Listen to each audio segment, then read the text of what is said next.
A devastating nuclear war leaves the Earth in a grave disaster and forces its inhabitants to search for an alternative. After some effort, some humans are rescued by a transport ship named Carpathia and taken to a new planet, which they name Carpathia after the ship, to start over and build a new world for themselves. There, the humans use their expertise to make the new planet a home and pioneer a gated city called Fort Haven. Besides many interventions like deep brain visualization, DBV, a machine that translates brain activity into images, and form different departments like peace and security. PAS and Expeditionaries XPS, tasked with exploring Carpathia, finding new territories and medicines. 10 years later, Carpathia has flourished under its new occupants, who continue to wish to welcome more arrivals from Earth with whom they have lost direct contact. One day, a transposter ship named CT-9, Carpathia, that is 5 years away from Earth, tries to make contact with its inhabitants through its captain, Kellerman. Captain Kellerman from CT-9 calling Carpathia. In Carpathia, leader of XPs, Mitchell Hoban, returns from his expedition early, heads Fort Haven, and annoys Carpathia's president, Richard Tate, and head of peace and security, Stella Eisen, by contesting the new no weapons inside Fort Haven law before heading home. There, he is greeted by his wife, PAS officer Karina, and their young boy, Linus. Well, you know about the new rules, no weapons inside Fort Haven itself. We're expeditionaries. Okay, but you're still not supposed to be soldiers. Your job is to research. Don't tell me my job. At the control station, President Richard makes visual contact with Captain Kellerman, who informs him of the ship's status, that they are having difficulty entering Carpathia's atmosphere. The president encourages the captain to tend to the matter soon and hopes that they can finally welcome a new batch of humans. Keep beating. Keep beating.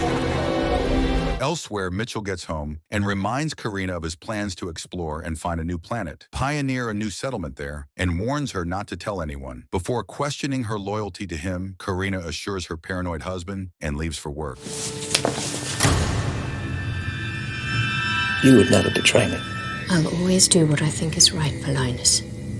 At work, Karina and her best friend Fleur patrol the city and find a man named Tipper Malone in possession of a controlled substance. However, before they can arrest him, a whiteout occurs, allowing the suspect to escape. Moments later, Karina is knocked out.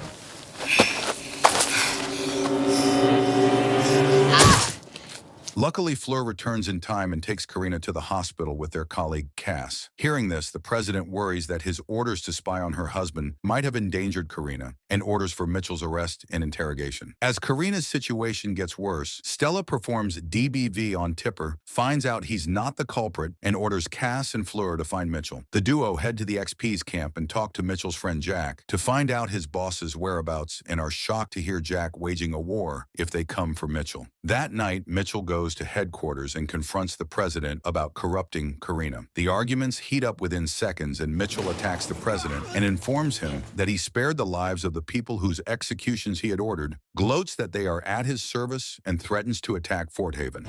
They're still outside the fence, still brooding about what we did to them. One word from me and they'll destroy this place. This confrontation is luckily interrupted by Cass. However, since the PAS officers have no weapons to defend themselves, Mitchell murders one of them and escapes. We have a shooter in the building and 2 men down.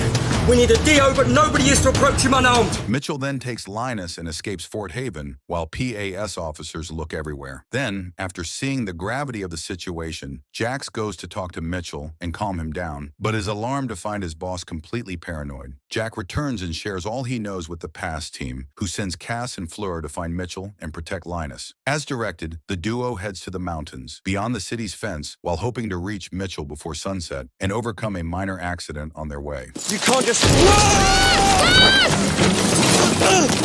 You okay, Cass? I'm all right.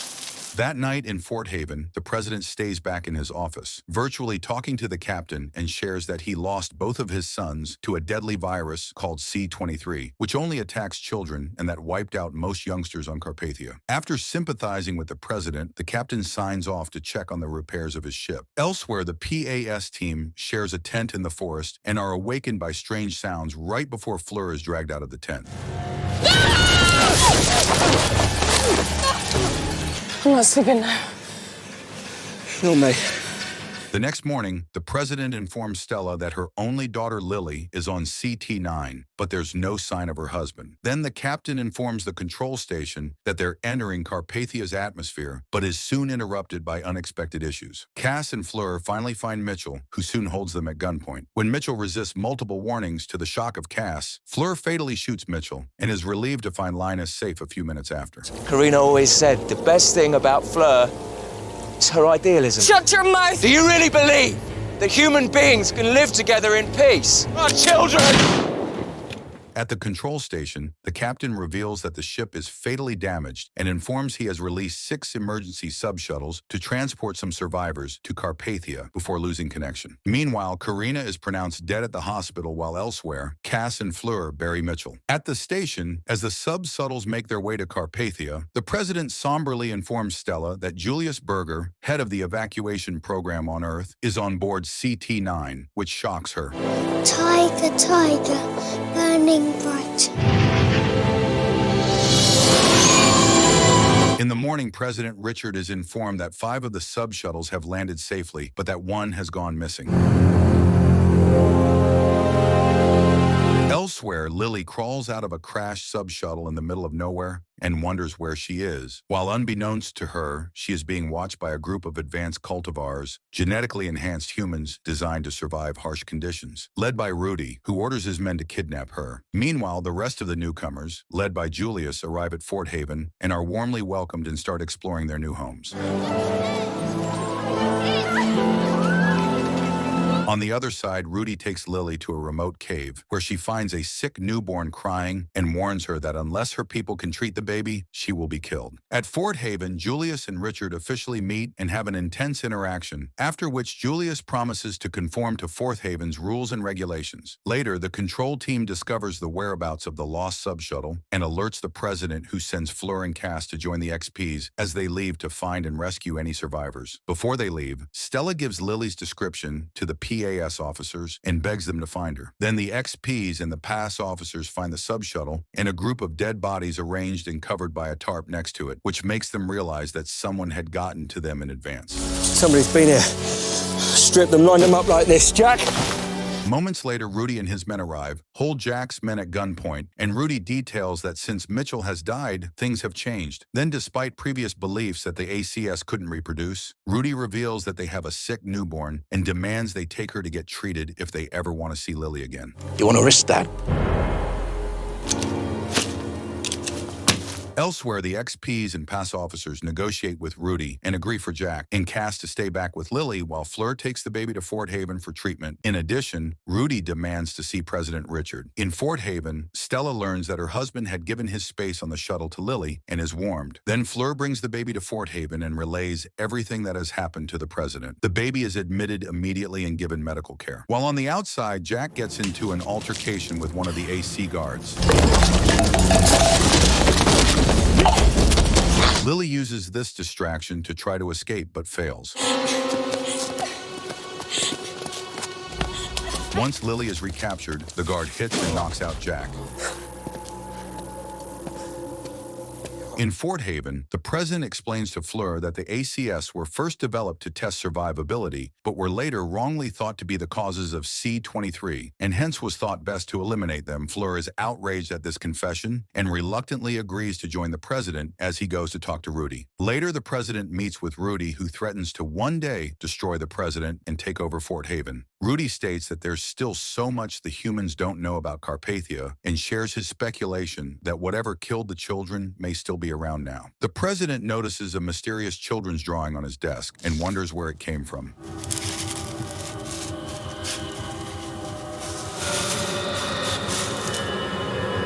Outside, Lily brings the still tied up Jack and Cass some water and shares her fear of never seeing her mother, but the men comfort her.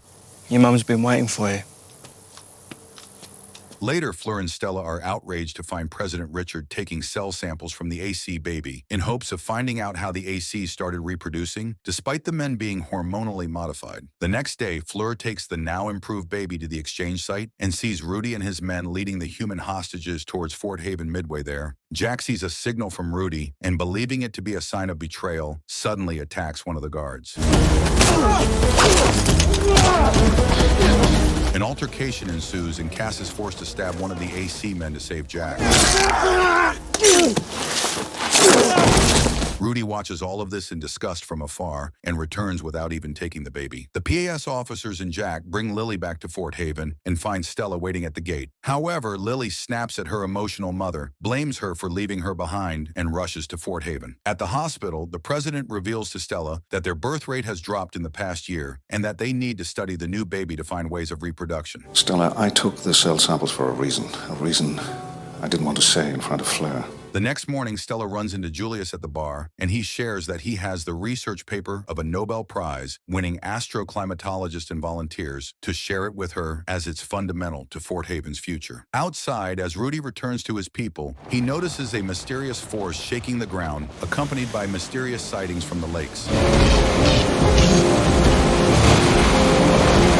Meanwhile, Cass is sent to find Tipper, finds him hosting his radio show, and ushers him into the station, where he's asked to decipher the calculations from the research paper. Elsewhere, Fleur takes the baby outside of Fort Haven in hopes of delivering it to Rudy. After traveling some distance in the grasslands, she is suddenly surrounded by armed men. Luckily, Rudy shows up shortly after and tells his men to stand down. What's to stop me killing you? Nothing.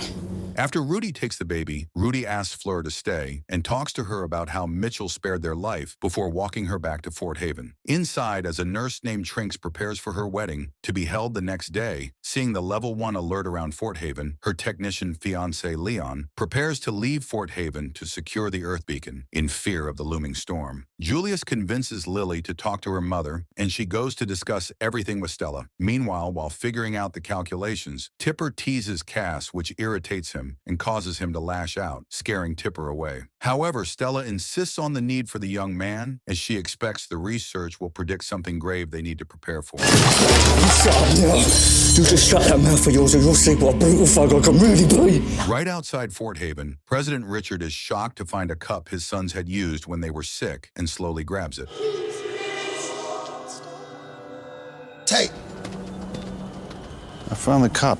Rudy then walks Fleur to Fort Haven, tells her that even though he's at war with humans, he considers her a friend, and to send him a signal if she ever wanted to talk to him again. Later, Tipper demands to see his 4 sisters that got left behind in exchange for cracking the codes. Then he analyzes everything and predicts that there will be a huge sandstorm that night that threatens to cause massive destruction and casualties. President Richard raises the alert to 3 and orders children and vulnerable people into the core. He then speaks to the public, explaining about what's going on, and is followed by Julius, who holds a short meditation. Fortunately, Fleur returns in time and joins Cass as they prepare for the lockdown. She also goes to the president and disapproves of how he treated the ACs and requests he take responsibility for it. Elsewhere, Leon and his partner Grant finish securing the Earth Beacon and prepare to return. However, before they can leave, the storm starts, which shakes up the ground, and the Earth Beacon, which results in destruction that traps Grant under massive metal structures.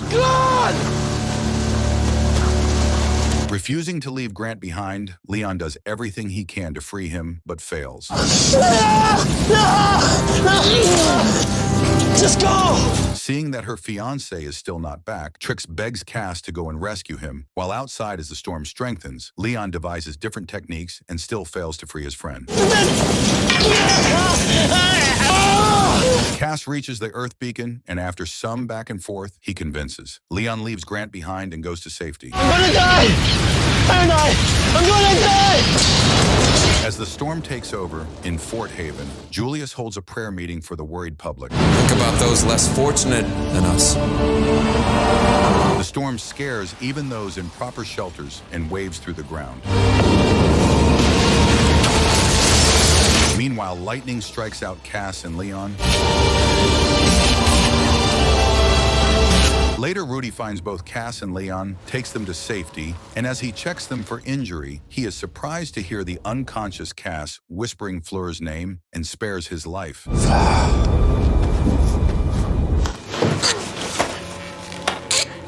I'm saying her name. The next morning, Stella and the president walk through Fort Haven, assess the damage, and initiate the necessary rebuilding procedure. As the XPs and Fleur go out to look for Cass, they are delighted to see him on his way carrying Leon. Cass! Having Having been cooped up together, Lily and Stella start building a new relationship, and Lily agrees to move in with their mother. Later that day, Tipper invites Cass and Fleur to Trix and Leon's wedding at the hospital. When he leaves, Stella invites Tipper to her office and holds her side of the bargain up, connects him to the DBV, and lets him see his sisters, whom he missed so much. I love you all.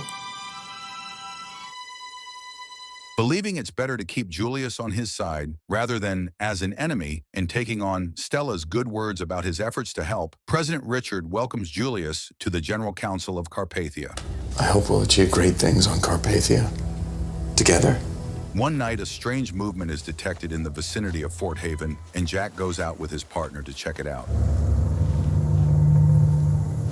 Look. Then after a few minutes of inspection, Jack is shocked to see a man running towards him, but before he can find out more, the man collapses. I said don't move. Later, the man is discovered to be an AC named Elijah and is put in jail. Meanwhile, the president wakes up hearing children's laughter and is disturbed. Then as he makes breakfast, the president senses a mysterious movement and even sees a handprint, but fails to find out the origin. Then the president visits Elijah in jail and details his plan of studying him to Cass. However, as soon as Elijah sees Richard, he starts getting flashbacks and freaks out.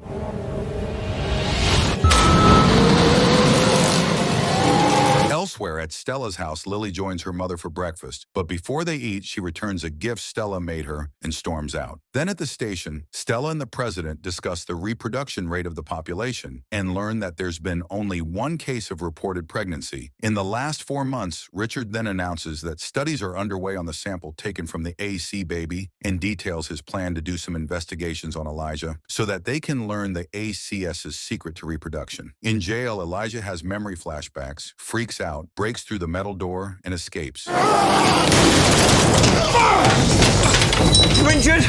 Cass immediately calls in the situation and runs after Elijah, who manages to get away and hide into an underground room, where a kind cleaning lady finds him and after seeing his wounds attempts to clean him up. However, Elijah freaks out and attacks the woman, an act which he regrets immediately. Feeling overwhelmed, Elijah flees. No, sleep, please. Get down. Please. Elsewhere, Lily leaks the Elijah situation to Tipper, who broadcasts it on his radio show and frustrates Stella and the president. Meanwhile, Elijah runs to a series of abandoned buildings as Fleur chases him and Cass follows. A few minutes later, as Fleur follows him onto a roof, she slips and her life hangs in the balance and she screams for help. Surprisingly, Elijah returns and rescues her.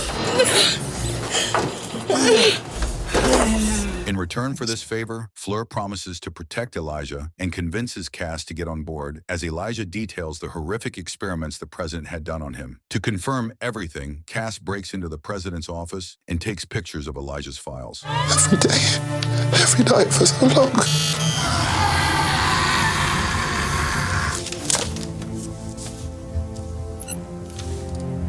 Elsewhere, Stella is utterly shocked to learn that Lily is the one who leaked the information about Elijah. Outside Fort Haven, the XPs, who are tasked with some hard labor to lay some water pipes, are annoyed to be doing routine manual labor instead of hunting down Elijah and remark that the operations system needs to change. Moments later, Jack and his team find an ancient relic. After Cass and Fleur read Elijah's files and confirm the AC's accusations against the president, instead of returning him to the control station, Fleur decides to contact Rudy and leaves while Cass stays behind guarding Elijah. Stella confronts Lily over what she had done, and instead of apologizing, Lily once again blames her mother for missing her childhood, which frustrates Stella into asking Lily to move out. Fleur leaves Fort Haven and sends a signal to Rudy.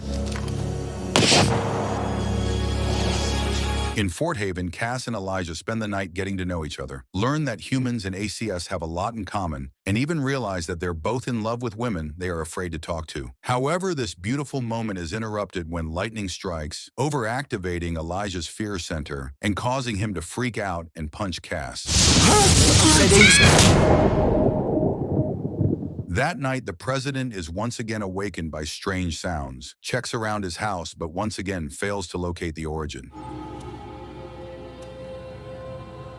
In the morning, Cass regains consciousness and finds the worried Elijah hovering around him. Then Elijah shares with Cass that his erratic behavior is getting worse and speculates that maybe it'd be best he was to be kept away from everyone. However, this conversation is interrupted by the arrival of Fleur and Rudy, who proceed to plan Elijah's escape. Cass volunteers to help set up a distraction and everything else that's needed for the perfect escape and tells the trio to wait for him there. Then Cass goes to the control station to tell everything to the president, who assures him that Elijah will be protected and that they will do everything they can to help him get better. Then Cass runs into Jax, who volunteers to support the mission and tells him that the plan is to secure Elijah with tranquilizers. As all the PAS officers and XPS take their place around the abandoned building, Cass slowly walks into the building and tells the trio that everything is set and they can leave. Then a few minutes later, Cass gets Fleur away from the windows, just in time as the officers throw tear gas through the windows. I'm going in!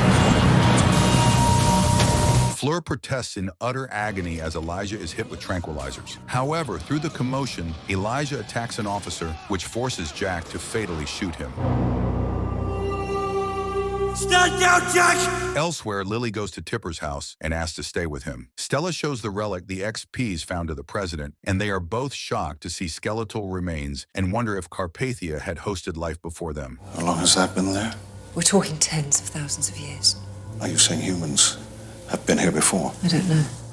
Later that night, unable to sleep, the president goes to the fields beyond Fort Haven and starts to see his sons playing and asks them to stay with him. I know you're not my children. Can't be. I don't want you to leave.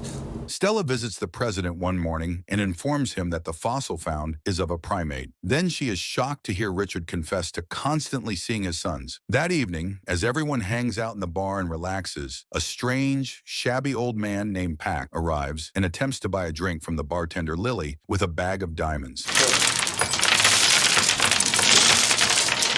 Come on, pretty.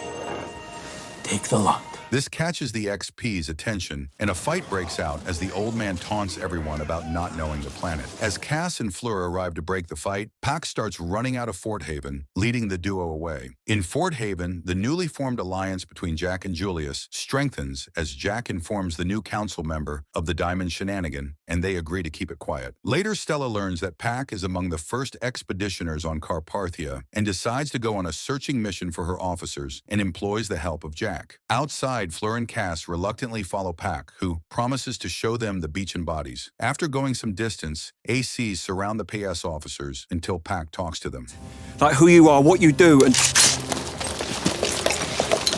In Fort Haven, the people's desire for the diamonds grows, and they start to use them as a fancy currency. Julius uses this fact to teach the people about the effects of materialism, which impresses them and gives him confidence to be named head of public welfare. Outside, after a few days of walking, Pac tells them that he only has a few days to live and promises to show them paradise before he dies. Elsewhere, Stella, Jack, and another XP named Riley continue their search for Fleur and Cass, but are shocked when Riley is all of a sudden gunned down by the ACS. I'm taking you to paradise.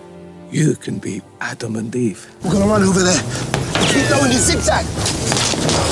Jack and Stella somehow manage to defend themselves and make it through the danger zones. Meanwhile, in Fort Haven, Julius keeps publicly denouncing the people's lust for material things, and only Tipper understands that he's using every opportunity to increase the public's support of him. Outside, Pac narrates to Fleur and Cass that he was part of the advanced landing party and was the first human to set foot on Carpathia from Earth. He continues that he was gravely injured upon arrival with leg fractures that rendered him immobile, but shares that his dog Molly helped him through the tough time by bringing him food, water, and taking care of him. Fleur and Cass are confused by this story as they know that there are no dogs on Carpathia and wonder if the old man had been delirious. Then finally, the trio get to the beach, which delights the PAS officers who run into the water and enjoy themselves. Moments later, Pac does the same, but ends up dying a few minutes later, leaving the duo stranded in the middle of nowhere. Home.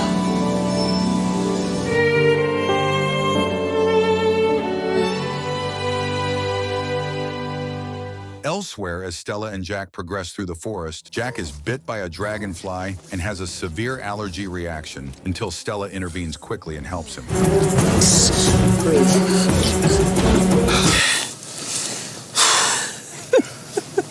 After many agonizing hours, the PAS officers reunite with Stella and Jack by the beach and are shocked to finally find the bodies the old man was talking about. What are they? It's a family. Elsewhere in the wilderness, a dog is seen roaming about and disappears into the rocks.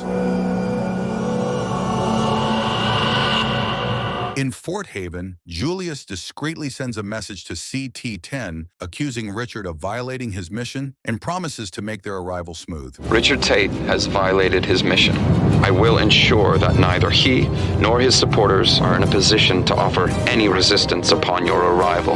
A few days later, 3 XPs are reported missing, and a search to find Brian Doherty, Jody Hunter, and Clark Johnson are underway. Stella and the president gather a pregnant Marie Doherty and Jody's 3 kids at the station to comfort them about the situation and keep them updated while wondering what kind of missions the XPs went on. All of a sudden, it's reported that Jody's flare is seen from afar, but the team is disappointed to find no one there. Then a few hours later, Jody is seen approaching Fort Haven, and everyone excitedly welcomes her. They come. Bring some water, quick!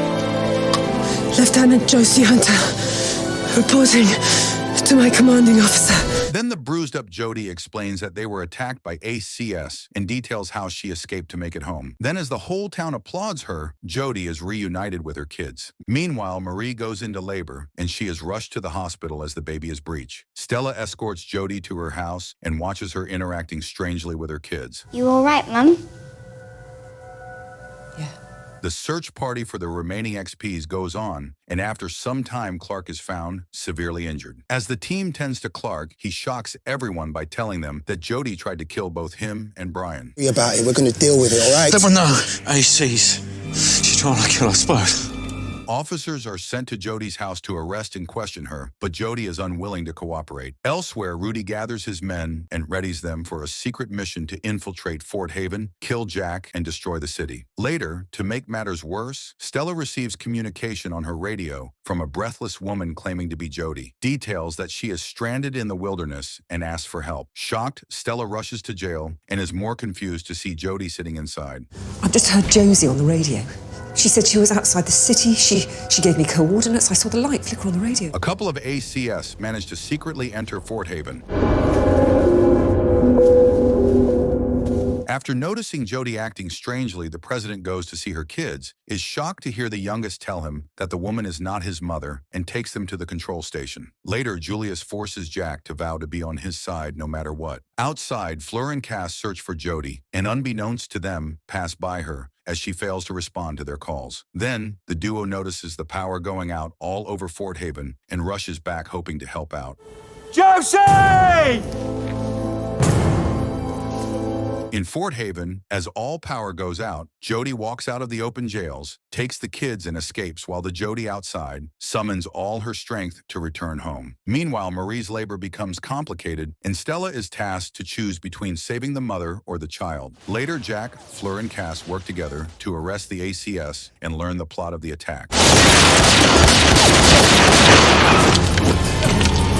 As the PAS officers discover Jody's disappearance, Brian's body is discovered and brought home. Meanwhile, Marie's condition escalates, and upon Stella's orders, she undergoes an operation to deliver her baby. Later that day, Jody returns home, bruised and fatigued, and she is immediately imprisoned. In jail, Jody relays that she was attacked by a mysterious force and details that she saw the PAS officers looking for her, but no one believes her story. Then a frustrated Jody reveals that Jack had sent them on a secret mission to kill Rudy. You know, if you hadn't sent me on that mission, this would never have happened.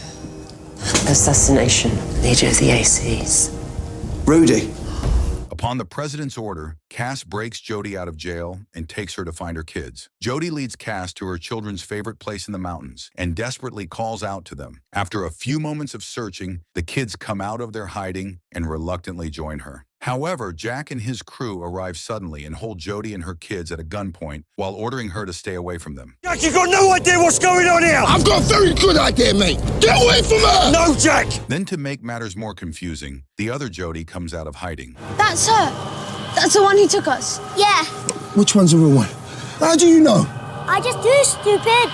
Inside, to the relief of everyone, Marie makes it through the operation, delivers a healthy baby, but is disheartened to learn of her husband's fate. Cass talks to the president about what he saw in the mountains, but the president brushes it off as stress-induced delirium. Then Julius once again approaches the president and asks him to work together for a better Carpathia and deal with the ACS once and for all. But Richard refuses later. Julius contacts CT-10 to confirm his plan to take over power and assures them that Jack's on his side. The leader of protection and security will also join us. One morning, as the president gets ready, he is stopped dead in his tracks when he finds a replica of himself in his living room. This look-alike tells Richard that they have been watching humans for a long time and will make sure to wipe them off the planet like they did the previous human species. There are 70,000 of you here, all that remain from 8 billion.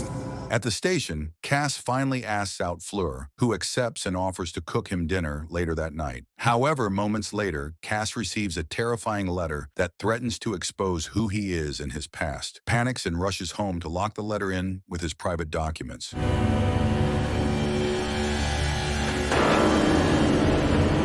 Meanwhile, the president convinces Jack to give him 24 hours before discussing what happened in the mountains and orders him to release the imprisoned AC. Later that night, Cass drinks at the bar and meets a woman named Faith, who comes on to him. The two spend the night at Cass's house. The next morning, Cass wakes up and is shocked to find Faith going through his documents, and a fight ensues. Faith somehow manages to steal Cass's gun and escapes. At the station, Fleur is furious at the way Cass behaves and tells him that he has let her down. Then the duo is alerted to a missing woman named Carla Shapiro and goes to meet with her husband. However, Cass is shocked to his core when he sees a picture of Carla and realizes it's the same woman he slept with the previous night. Work, family, hobbies. Carla didn't work, and she doesn't have any family. Mr. Shapiro relates that his wife had been depressed lately and shares his suspicion that she's having an affair. The PAS officers promise to find Carla and start the case. As Cass rushes to his apartment to clean off any evidence, Richard follows him there, informs him that he's leaving the city to talk to Rudy about the mysterious forces attacking them, and warns him to keep an eye on Julius. As soon as the president leaves the city, Julius approaches Stella, mentions all Richard's mistakes, and asks her to join his team, but she refuses sternly. While Fleur follows a love letter she finds in Carla's bedroom and tries to retrace Carla's steps with a mystery man from the night before, Tipper joins Stella's team and helps record frequencies and signals so that they can study the mystery force. At the station, the PAS officers learn that Carla had been seen trying to buy a gun 2 days ago and are alarmed, assuming she's trying to kill her husband or lover. Cass volunteers to guard Mr. Shapiro and rushes out while Fleur soon learns that Carla had been seen running out of Cass's house in distress. Can you take me there? Let's go. Fleur then inspects Cass's house, finds drops of blood, and is disheartened to learn that it belongs to Carla. Meanwhile, Cass guards Mr. Shapiro's office, and after a few minutes, sees Carla marching towards it with a gun in hand. Despite realizing that Carla had seduced him to get his gun, Cass stops the distressed woman, who explains that she doesn't have a lover and just can't live with her husband anymore. However, just as she calms down, Carla hears other officers approaching and disappears. Carla! She's gone! However, as Cass tries to follow Carla, Fleur orders him to drop his gun and arrests him on the suspicion of murder. Then, Carla sneaks into her house and attempts to kill her husband, who patronizes and belittles her before knocking her out. It was great.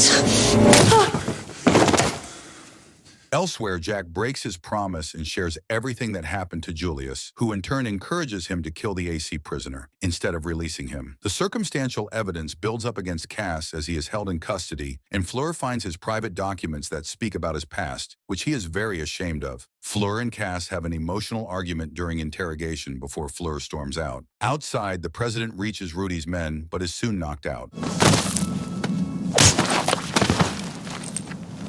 Then Stella brings Cass Mr. Shapiro's diary and tells him to find some evidence to vindicate himself. After a few minutes, Cass notices that the handwriting from the diary and love letter are identical and realizes that Mr. Shapiro has been lying to them. Outside, the president finally talks to Rudy and asks him for his help to communicate with the mysterious force and convince it that they can all live there together. However, Rudy announces that the force doesn't want humans on Carpathia and reveals that it killed the children instead of a virus. Rudy leaves the desperate president to his own devices and returns. Then Cass escapes from jail, rushes to Mr. Shapiro's office, and finds Carla imprisoned in a basement. However, as Cass tries to free Carla, Mr. Shapiro arrives and a fight ensues between the men. As the walls cave in, Cass manages to rescue Carla and vindicate himself.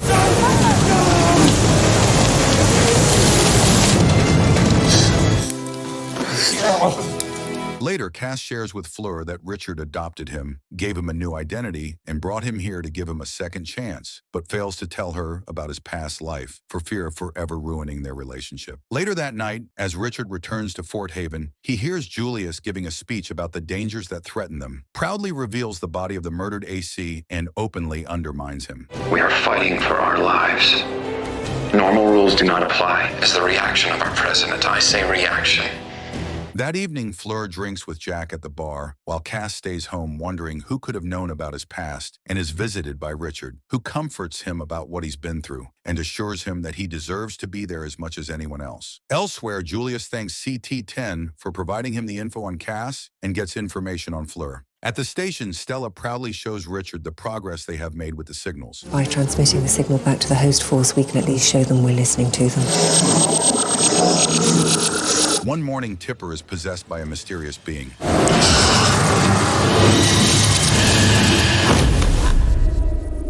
Luckily, Cass finds him in time and is admitted to the hospital. Meanwhile, Cass finds out that Fleur had slept with Jack and is heartbroken. At the hospital, the new disease is assumed to be caused by a C24 virus and starts spreading around the city. To make matters worse, Julius reveals to Jack that Fleur is an AC made in an Omega project in hopes of getting him riled up, and he succeeds. Moments later, Jack and his team find Fleur and aggressively arrest her. Whoa, whoa, whoa, whoa, whoa, whoa, whoa! Hey, Stella, what's going on? The XPs have just arrested Fleur! Julius manages to get his hands on Fleur's privilege file and learns more about her. Then he goes to jail and informs her of who she is and taunts about her origin. Finally, Stella rescues Fleur from jail, takes her to her home, and promises to send Richard, who will explain everything to her. Cass volunteers to keep her company and joins her. Elsewhere, believing that the ACS are a cause of the illness, Julius urges Jack to launch an operation to wipe out all ACS, including Fleur, once and for all. Stella shares her finding that the four-letter signal they have been recording is a DNA sequence and concludes that the host uses it to make a replica of humans and even viruses and sends it to Fort Haven. Hence, she proposes to build transmitter shields and send out jamming signals over Fort Haven so that the force can't detect them. Then the president visits Fleur at Stella's apartment and explains that her intelligence was the only thing that was enhanced and confesses that he had been protecting her because he loved her as if she was his own kid. Fleur is overwhelmed and rushes out of the apartment, followed by Cass, who tries to calm her down. However, a few minutes later, XPs come looking for Fleur and chase them around town. Richard, just go! No! I believe in you. Go! Cass takes Fleur to Tipper's apartment and is welcomed by Lily. He then makes a plan to help her escape that night and returns to the station. Later, Julius calls an emergency general council meeting in which he plans to overthrow Richard and sanction him. However, Richard surprises everyone by resigning the post and appoints Jack as his interim successor. Later, Lily becomes infected with C24. Lily. Later that night, Cass helps Fleur escape. Julius then contacts CT-10 and informs them that his alliance with Jack is wearing thin and adds him to the elimination list while he asks them to spare Stella. The CT-10 then reports that they will arrive on Carpathia in only a few hours. Meanwhile, Fleur and Cass make it out, and as they wait for Rudy, Cass confesses that he had worked for the cartel and killed a lot of people. While he was on Earth, Fleur comforts him and assures him that he deserves a second chance. A few moments later, Rudy arrives, and after bidding an emotional farewell and promising to see each other soon, Fleur leaves Cam and rushes to join Rudy. Inside, as Stella sets up the transmitter shield for fear of delaying signals from CT-10, Julius tries to stall it and suggests waiting until all the ACS are killed to start it, which disturbs Stella. Meanwhile, Rudy warmly welcomes Fleur to their group, and after sharing that their reproduction rate has increased greatly, He shares his plan to leave Carpathia and start over elsewhere. Julius informs Jack about the incoming CT-10, convinces him to overthrow the current system, and the group goes to the station guns a-blazing. Stop what you're doing. Ignore him. However, after reconsidering everything, Jack turns on Julius, uses his presidency to imprison him, and asks Richard to resume power. Then, Stella quickly turns on the ultrasonic shield, which inadvertently interferes with the arrival of CT-10. We've got some kind of ultrasonic interference. Switch to emergency coordinates for entry interface. Stella is relieved to see the shield working and the remaining patients getting better. CT-10 arrives on Carpathia.